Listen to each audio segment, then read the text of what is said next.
Targeted by Girard, and it's Perry who loses his stick. Now he kicks the puck to Janmark. Perry getting to his stick, and Carrick scores!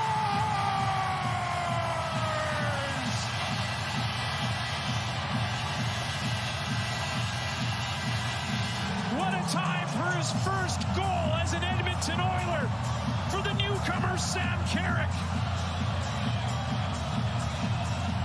Grindy shift here by this line. Sticks flying around. Corey Perry in the mix again. Right here, you're going to see Carrick in the corner just continue to battle.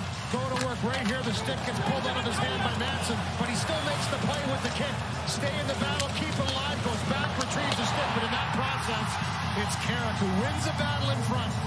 Little spin move around Manson, finds the loose puck and jams it home.